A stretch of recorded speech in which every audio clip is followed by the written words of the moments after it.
Hakinecast, Hakinecast, Hakinecast, Hakinecast. Olá para você que está assistindo a Hakinecast, dando continuidade à nossa conversa sobre espaços e conhecimentos formais, não formais e informais. Bom, eu queria compartilhar com vocês uma atividade que a gente fez semana passada aqui no Instituto, no qual a gente estava aqui no Instituto, que é um espaço formal de aprendizagem, e a gente, dentro do espaço formal, a gente teve a oportunidade de desenvolver um conhecimento não formal. Por exemplo, a gente foi numa das partes da obra aqui que foi feita, e a gente mediu um pilar, qual a altura que ele tinha projetada, e a pastilha era quadrada. Então, com essa oportunidade, a gente podia saber qual era o lado do quadrado, então, quantas pastilha cabia numa horizontal e quanto poderia caber numa parte da pilastra. Então, a gente pode estar num ambiente formal, aprendendo coisas não formais. Essa é uma das oportunidades que a gente tem. Assim como tem conhecimentos informais que a gente pode ter, que também é muito valioso. Gostaria que vocês compartilhassem também outras experiências. Obrigado, Bruno. Eu acho que, isso entra muito do que a gente estava falando anteriormente, sobre como que a gente pode aproveitar os espaços formais para colocar o tipo de educação, o tipo de conhecimento não formal, né? Nós abrangemos, sim, essas atividades semana passada, mas eu acho que a gente poderia abranger outras atividades, ter outros tipos de conhecimentos, pois não só aqui no Instituto, mas também em outros lugares, né, como estávamos falando, né, e eu acho interessante como a educação não formal, ela agrega muito pro aluno em si, como ela vai desenvolver o pensamento tanto social do aluno como criativo, né, então eu acho que é muito importante a gente trazer esse tipo de conhecimento pros nossos alunos, né. E querendo ou não, uma didática que não é muito utilizada nas escolas, que poderia ser mais explorada. E, assim, quando você tira a criança de sala, faz algo mais interessante, sai do cotidiano, a criança acaba prestando mais atenção. E isso daí não se aplica só na matemática. A gente pode usar biologia, por exemplo, se a gente sair da sala e procurar olhar as plantas e começar a estudar as plantas, por exemplo, de uma maneira diferente, sabe? Quando você está em contato com a coisa, é diferente. Porque a criança acaba prestando mais atenção. E, assim, é diferente. Você vê na lousa, sei lá, um desenho de uma planta e você vê na sua mão.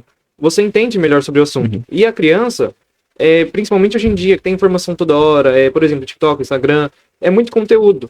Então, a criança ficar sentada numa cadeira por 5 horas olhando para uma lousa, não prende tanto a atenção dela. E acaba sendo desgastante, né? Sim. Acaba sendo muito puxado pra criança, pro adolescente ali, né? E muitas vezes também a gente tem acesso a certos conhecimentos que, a princípio, parece que eles são aleatórios, que eles não têm uma função. Eu aprendi isso fora da sala de aula, mas onde que eu vou aplicar?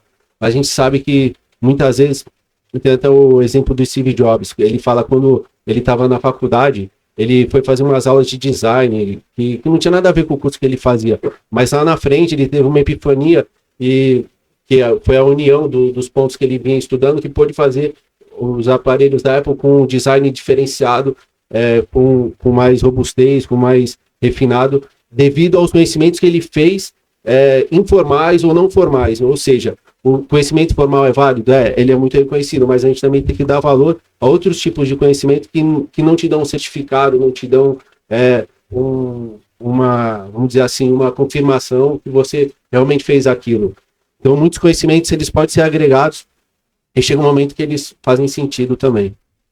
Indo na direção do que vocês acabaram de dizer, eu acho interessante que, tipo assim, eles se complementam, eles isolado, igual o Bruno acabou de dizer, talvez ele não faça tanto sentido, mas eles juntos, você começa a ver sentido naquilo. Igual o André ressaltou, que uma planta, você vê lá, você jogar semente, não sei o que, mas você acompanhar, igual o pessoal da mesa anterior estava dizendo, você acompanhar o crescimento daquela planta, o que ela precisa de sol, o que ela precisa de água e tudo, e que se um desses fatores sair ali do programado, essa planta vai acabar não tendo sucesso, isso depende do sucesso ou insucesso desse plantio. Então isso é muito interessante, porque não ficou só na teoria. Você foi ali a campo, você viu como é que funciona, você aprendeu de fato a manejar aquilo. Porque muitas vezes a gente mesmo vai fazer algumas coisas assim, e você olha o vídeo no YouTube e você pensa assim, é fácil fazer. E quando você vai pôr a mão na massa para de fato fazer, cara, você vê o tanto de dificuldade que você encontra no meio do caminho. E são conhecimentos, às vezes, que não são passados na escola, não são um conhecimento formal de fato, que você está ali sentado para aprender, mas que você é necessário para realizar certas atividades. As pessoas acabam pensando que o conhecimento só vai vir de escola ou algo do tipo, mas, por exemplo, o YouTube mesmo que você citou. No YouTube você tem diversos conteúdos que tratam de conhecimentos não formais que são muito importantes para a vida das pessoas. Se você pega um vídeo sobre economia, é de extrema importância no dia de hoje. Porque você se torna um adulto e você não sabe manejar tão bem seu dinheiro, você fica em desvantagem, você não consegue tão bem avançar, evoluir como pessoa. Então você adquirir esse conhecimento que é considerado não formal por exemplo, YouTube, é de extrema importância e as pessoas acabam banalizando isso. As pessoas acham que só o conhecimento formal que é passado nas escolas é a coisa mais importante que tem, e de fato é importante, mas não é só a única Não coisa é o que você único. tem que aprender. Tem muita coisa que você aprende em YouTube, na internet e diversas outras formas que te ajuda muito na sua vida. Por exemplo, uma língua. Você aprender uma língua abre diversas portas para você e não é necessariamente algo que é passado na escola.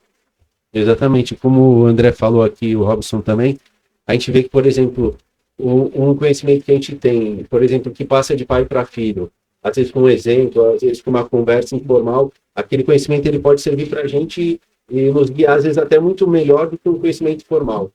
Então, é isso que eu queria contribuir, saber que a gente tem vários tipos de conhecimento, formal, não formal, informal, todos são válidos, assim como o Robson falou, eles se complementam, e também todos os espaços, eles podem nos ajudar, tanto formal, não formal, informal. Gente, muito obrigado por compartilharem. Estamos aqui chegando ao fim do nosso Hack in the Cast. Muito obrigado por terem assistido. Espero que vocês tenham gostado. Valeu.